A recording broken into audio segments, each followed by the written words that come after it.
This is SelfWork, and I'm Dr. Margaret Rutherford. At SelfWork, we'll discuss psychological and emotional issues common in today's world and what to do about them. I'm Dr. Margaret, and SelfWork is a podcast dedicated to you taking just a few minutes today for your own self-work. Hi, and welcome back to SelfWork. I'm Dr. Margaret Rutherford. I'm a clinical psychologist out of Fayetteville, Arkansas, and I began SelfWork 6 years ago to try to extend the walls of my practice to those of you who might already be in therapy but are interested in another clinician's point of view. Maybe those of you who've just been diagnosed with something or you're looking for some relationship answers, or those of you who might be a bit skeptical of therapy in general and think psychology is a little weird.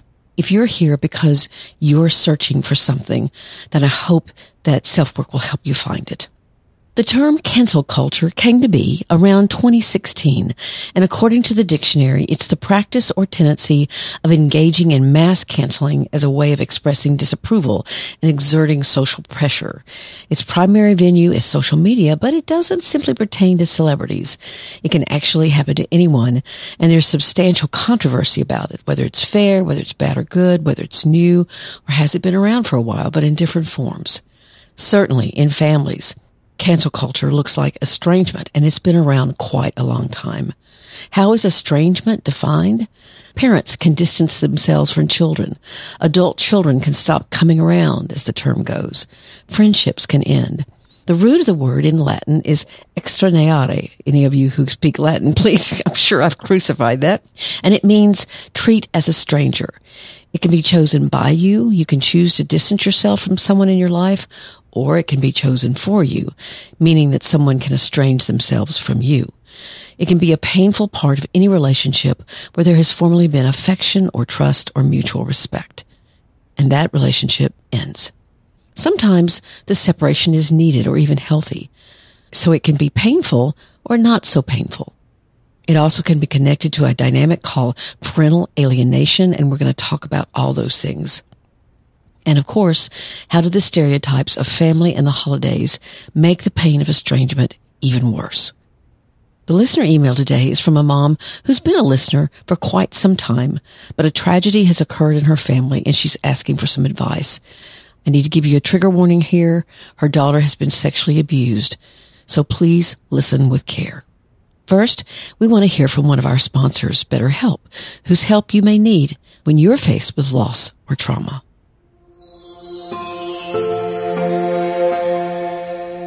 The most common problem I hear from those seeking therapy is how hard it is to find a therapist, how long it takes, how vulnerable you feel asking around for names, how far you might have to travel to get to their office. BetterHelp solves those problems. After you make the first contact, their standard is to offer names of therapists to you in less than 2 days. And you can talk to them in a first session to see if it's a good fit. And if so, you're on your way. But if not, rather than going through an awkward call or email, you simply let BetterHelp know, and they'll ask what it was you didn't like and find someone else for you. This very caring process takes so much of the responsibility and the vulnerability out of it for you. Now, that doesn't mean you won't feel vulnerable in actual therapy, but the time and difficulty of finding someone is what they handle for you. And of course, since you can text, chat, or talk virtually, then all of those avenues are open to you. They're counselors, are licensed professionals, LPCs, psychologists, social workers, men, women. They have different specialties, just like in your community. And they can focus on what you need where you are in your life. The pandemic forced many counselors to work virtually, myself included. But what I learned is that virtual work feels different, but I also found it very helpful and for some people, much easier. So here's their offer for SelfWork listeners. 10% off your first month of sessions if you use this link. BetterHelp.com/selfwork. That's BetterHelp.com/selfwork.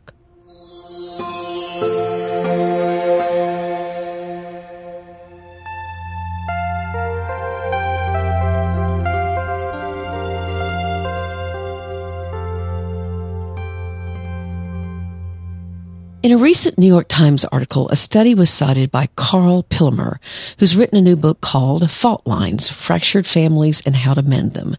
Here's what he reports, and I quote, "In a new book based on the first ever national survey on estrangement and in-depth interviews with 100 men and women who achieved a reconciliation, Carl A. Pillemer, a family sociologist and professor at Cornell University, discovered that family rifts were surprisingly pervasive and often result in long-standing emotional and physical distress.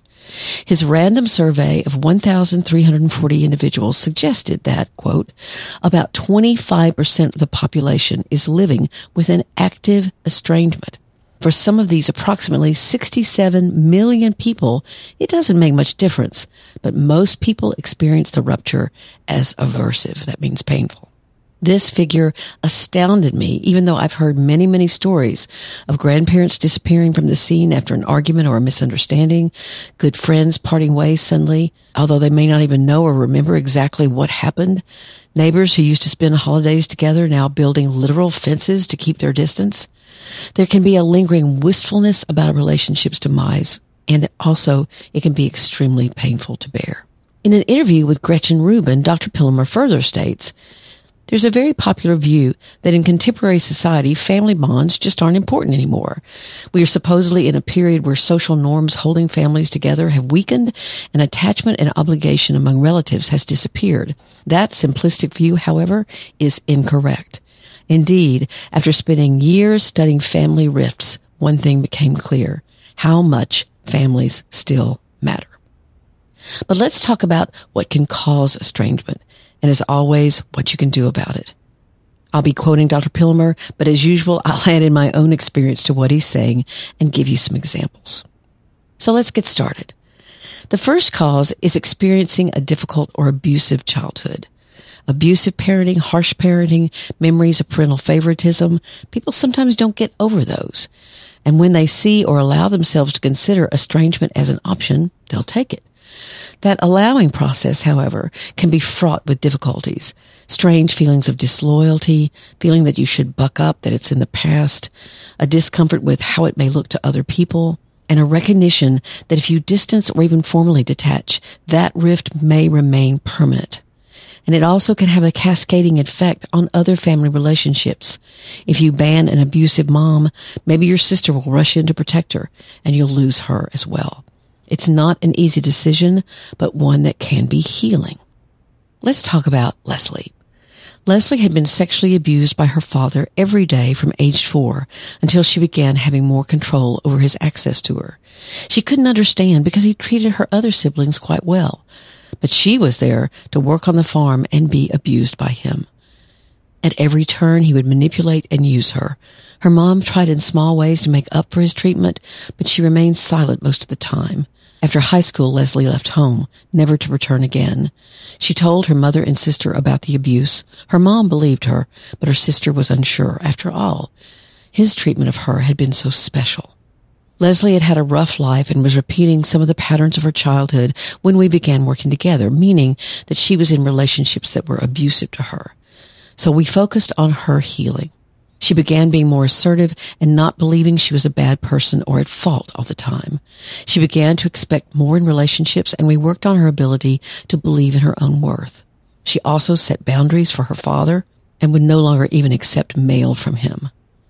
Eventually, she did go home to see her mother, but made sure her father was no longer around, threatening him with telling his secret to other people if he tried. She worked so hard on understanding that none of the abuse was her fault, and so she could regain her sense of power. Dramatically, her mom, as she was dying, sent Leslie a message. "He wasn't your father. I'm so sorry." And suddenly the mystery was revealed. He'd been punishing her and his wife, her mom. She healed the relationship with her sister, but remained estranged from the man who'd been her abuser. So, you can see that this kind of estrangement can be powerful. But even then, there's often stigma, like you're doing something wrong by establishing a no-contact order, especially at this time of the year when there can be extra focus on getting together with family. How do you talk about your estrangement? Do you mention it at all? Call it something else? There can be fears about what people think about you. Maybe you're the one at fault. Maybe you did something terrible, or others will wonder. Here's my advice. People can judge anything about you, the way you dress, to other basic things. You can challenge that fear of judgment. Estrangement happens. Relationships end sometimes poorly, and sometimes for a really good reason. If it becomes a pattern, then maybe you do need to look at what's going on, that you become connected with someone and then suddenly end the relationship. That's one thing. But becoming estranged in and of itself occurs much more than is recognized, just as Dr. Pillemer has said. Before we go on to the second cause of estrangement, let's hear from Ozark Mountain Medicine and their CBD products.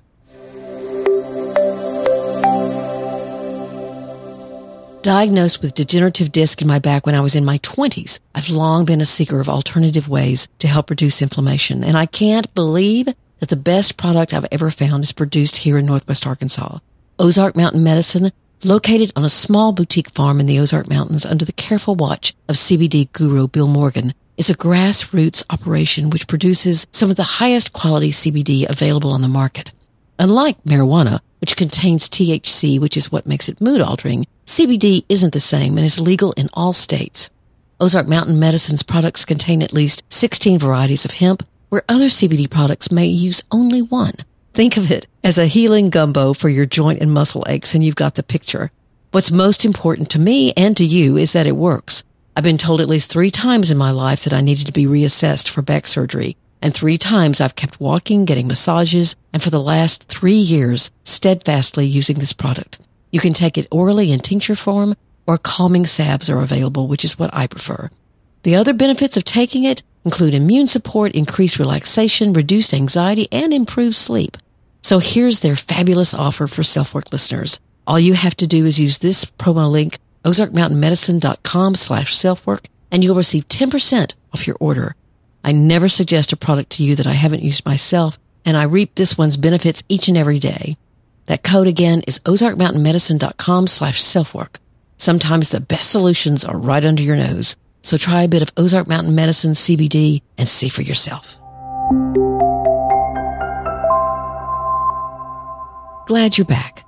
Dr. Pillemer gives the second cause of estrangement as divorce, no matter actually when that divorce happens in the life cycle. Children are more likely to lose contact with fathers, the research shows, but the disruption can weaken the ties to actually both parents. If children are put in the middle of the conflict, if one parent tries to win the children's affection or for them to be on their side, there can be real trouble. And this sadly happens a good deal. So the children will be much more affected by the divorce, whether they're children or adults. What this can indicate on an adult level or on a parental level is that the two people still are fighting their fight. As I might say, they're not emotionally divorced from one another. The worst case scenario for this is what's called parental alienation. What is it? It's when one parent, who usually has severe characterological issues, manipulates and dictates how the other parent is seen and thought about. The child basically becomes the emotional caretaker of the alienating parent and bonds with them over their hatred. The alienating parent has little to no insight in whatever is healthy about them, and they often do have intense problems with emotional regulation, but they often express blame and disgust toward their ex. It's heartbreaking. I've seen it occur in many ways, from the refusal for normal give and take to happen, or there's no effort by one parent to try to maintain an amicable relationship after a divorce so as not to hurt the child or children even more. But it can become even more dramatic. Other family members can constantly berate the ex and be part of translating all of the other parents' actions as bad or uncaring. Divorce decrees are enforced so rigidly that there's absolutely no give and take. Parents stay in emotional blaming mode with one another. Or it can be much more subtle, where the alienating parent can provide more material things, more money, or be a Disney parent. Even accusations of sexual abuse by the innocent parent or a new step-parent can occur, where there's no basis in reality. Obviously, this needs to be checked out, but it certainly can occur that it is a myth promoted to the child. And I quote from a recent Forbes article, In parental alienation, ultimately the child believes the alienator's viewpoint because in order to provide support to this parent, he or she must do so. The choice for the child to not only emotionally support this parent has not been possible since their birth. There were already lines drawn. You are mine. Parental alienation has occurred when the child becomes actually another instrument of destruction against the targeted parent. The child can completely and wholly adopt the alienating parent's viewpoint, and the cycle is complete. The child is without any empathy towards the targeted parent and sees them only through the eyes of the alienating parent. You can hear the drastic problems here. What can you do? If you're the alienator, you have to look at your own issues, which isn't likely to occur without treatment. But for the parent alienated, taking care of yourself as best you can while also seeking legal counsel and professional therapy, which of course can be problematic if accusations of sexual abuse has occurred. Try to see what you do have control over and focus on that. Let friends help you and give you support, and try not to ruminate, but grieve instead. There's a difference. Rumination is being obsessive in your thinking, your mind constantly racing around in your head, whereas grieving is feeling what you need to feel. A quest for revenge is also a hurdle, understandable in many ways, but fueling your own anger is not likely to be helpful. Take responsibility for what may be yours to take, and try to find your courage.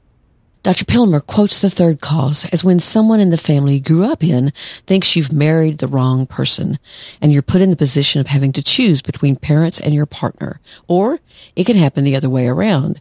Your own mate, having put up with your parent or sibling, states unequivocally that they're done and refuses to continue with that effort. Of course, some of these boundaries are being expressed due to very disrespectful or unhealthy things that occur, and your partner has reached their limit. But that decision or viewpoint can have dramatic consequences for what occurs next, and children can obviously be very affected. Healthier couples can talk about what kind of boundaries they want to set with people who don't approve of their partnership, or who they want and or need to distance themselves from. But so often the rejection is unexpected and may emerge from an argument or perceived hurt or grievance that could be possibly healed. Instead, one or both parties withdraw in anger and blame. What can you do to try to prevent this from happening? You can do your best to be open with yourself and your partner about any resentments you might have toward their family. And if you're the parent who doesn't like a partner or spouse, you probably need to back off, unless there is some kind of abuse going on. And even then, you have to be careful so that you don't create a situation where communication is dropped altogether. No one wants to choose between their parent and their partner. Again, if there's actual abuse going on, that's a tricky situation, but one that's important to address. Then, number 4, the reason for estrangement is money.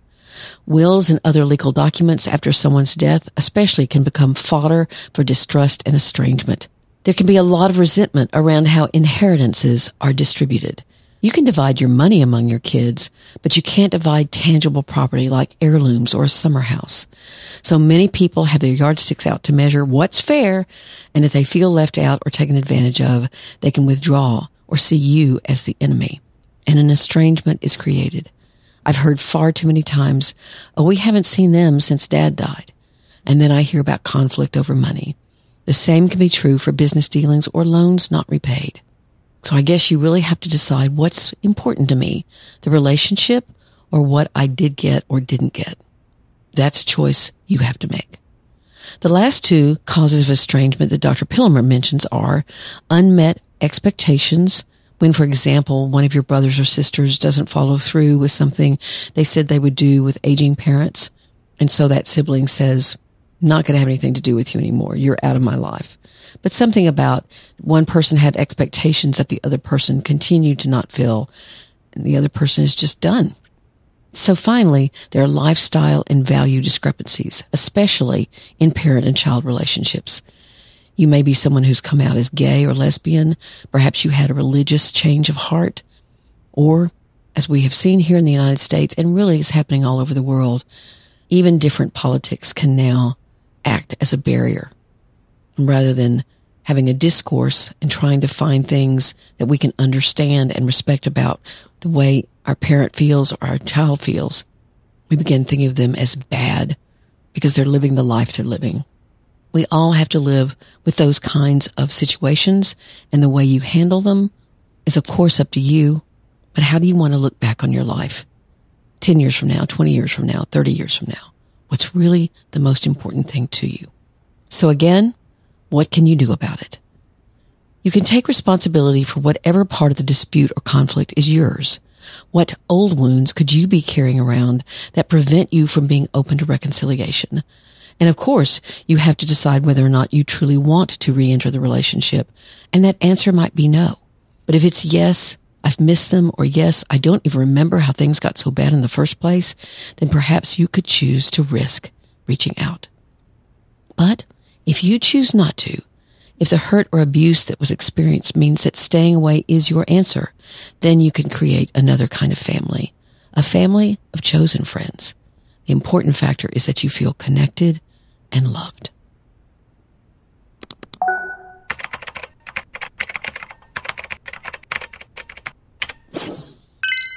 Our listener email today is a little bit long. I've cut it down, but I needed to make sure you understand all the details. And again, here's a trigger warning. There's sexual abuse that's talked about. And here's the email. I found myself listening to some of your previous podcasts on trauma and healing in an effort to find some peace. Though I have not met you, your words have resonated with me during a time that I am struggling alone to make sense of an incident that recently affected my family. My 19-year-old daughter had been behaving differently the last month or two. She's a few hours away at college, and my husband and I both noticed that she'd been aloof and irritable with us for a few weeks. She would occasionally over the phone make statements telling us she was depressed and really struggling, so we encouraged her to talk to someone. And in addition, her academic advisor suggested some therapist resources that our insurance would cover. Her response was that she needed a specific type of therapist and wanted a woman.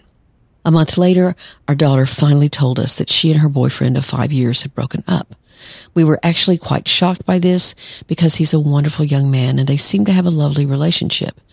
She then elaborated and said that she and a friend had gone out one evening to a bar. My daughter ran into another young man that she knew quite well, and he offered to buy her and the friend drinks. My daughter did say the drink was strong, and after a few drinks she was drunk, and vaguely remembers him taking her phone and giving it to the bartender.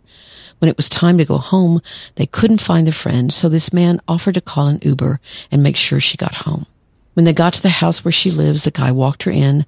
Next thing she recalls is saying thank you for walking her down, and then snippets of being nearly passed out, having sex, asking him to stop, waking up covered in her own vomit and in complete confusion.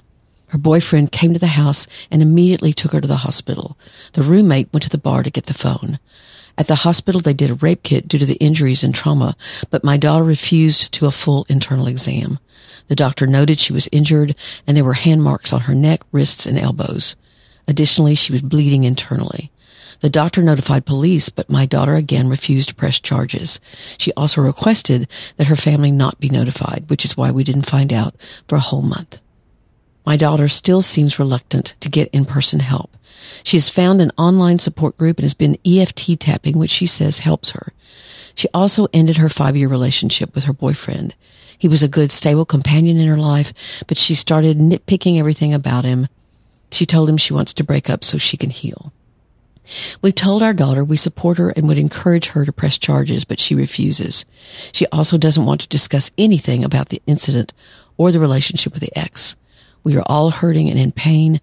We don't know how to pick up any of the fragmented pieces and heal. We want our daughter to heal, but worry she can't do that without help and owning the story. Her isolation and irritability at anything we ask about the ex is also baffling to us. We just don't know how to go forward. Do you have any further insight on what we could do? So here's my answer. First of all, I'm so sorry that this has happened to your daughter and to your family. Sadly, I've heard stories like this many times. But it's not a story for you nor for your daughter. It's her life, and something emotionally traumatic and physically damaging has hurt her. It sounds like she's pulling away from others, and there could be many reasons why. Shame is a primary one, for even when violence like this is random, even when rationally she knows that she was targeted, If she's like so many other victims, she'll feel shame. And thus opening herself up after she's already felt completely out of control is very difficult. Since she was drinking, the blame game is even harder to combat. Now, of course, these are educated guesses for me, but perhaps they're close to what is going on. Rape is an act about power, and she was completely overpowered. So now she may be looking for a way to empower herself, and for now she's making decisions to close herself off. Of course, that makes it very difficult for those who love her. I always tell my patients who've been sexually abused or abused in any way that the last thing therapy needs to do is re-victimize them, meaning that I want my patient to know they are in charge, so they have control of what questions they answer or what we talk about. Perhaps that thinking will help you. And I say you can also offer my own podcast or writings about sexual abuse from my website, drmargaretrutherford.com.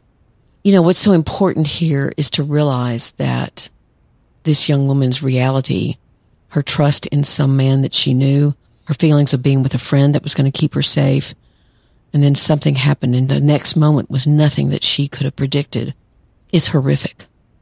And it is important for her to deal with it at some time, but you have to be ready, because even just talking about it can make you feel very, very vulnerable and once again out of control.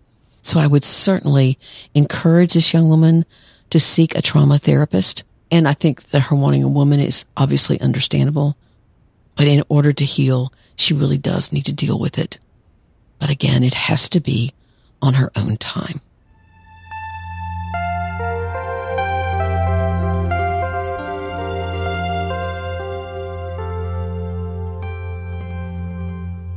Thank you so much for being here today. And I want to especially thank Music Download Master, who left me a review about 2 or 3 weeks ago. I found this podcast in January 2022 and began listening at episode 1. Wow. By then, there were more than 200 episodes. I listened to one episode every day this year until I cycled through all of them, more than 300 in total. Most of them I saved in my library, and now I'm making a second pass through them. What I like, they're short and easy to fit into a morning work commute or dog walk. She said the episodes got longer as the years rocked on. I had to realize that that's probably true. But most are still around 30 minutes or less, which is perfect for me. There's a wide variety of topics. There's always what you can do about it. And isn't that the point of self-work? Then she says Dr. Margaret makes herself available. She encourages voice and email messages and responds to as many as she can. It shows that her heart is really for helping others in their struggles. I highly recommend you subscribe and listen to every episode. I'll bet 90% will be useful to you or someone you know. And while you're at it, get the book Perfectly Hidden Depression and work through the exercises in it. I'm just blown away. One, of course, this is an incredibly wonderful review, but boy, she gave me some great points to think about. After I've read this, I've tried to make these a little shorter. So I do read it, and it means a lot to me that you left it here. I'd love for any and all of you to also leave a review wherever you listen, especially on iTunes or Apple Podcasts, because that's such a major way that people find self-work. And thanks also to this listener for the plug about Perfectly Hidden Depression. I've been able to speak to people, everyone from construction workers to medical management people to professors to clinicians, and I'm so excited about spreading the message. So you can pick up a copy anywhere you can find books or ebooks or audiobooks. Again, I announced last week that I'm having to have surgery. That surgery has been put off until December the 12th. But basically what that means, since it's a facial surgery, I'm going to have to take some time to recover so that hopefully my speech will come back and be crystal clear. My surgeon assures me that that will happen, but it may take me a little bit. So I have some wonderful guest hosts, and then we'll also be broadcasting some of the interviews I've had in the recent weeks, some great books and some great authors. So thank you to my team and everyone who's helping that happen. Again, please take very good care. I'm Dr. Margaret, and this has been SelfWork.